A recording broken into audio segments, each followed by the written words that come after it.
An uncommon Excel shortcut, but still a useful one, is the shortcut to auto-sum data in an adjacent row or column. The shortcut for this is holding Alt and pressing the plus key. This should be easy to remember because you're using the addition, hence the plus sign.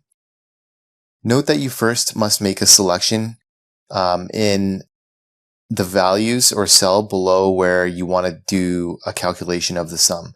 For instance, if we click on the cell J75 and want to sum everything above it, we can use Alt plus and then press enter.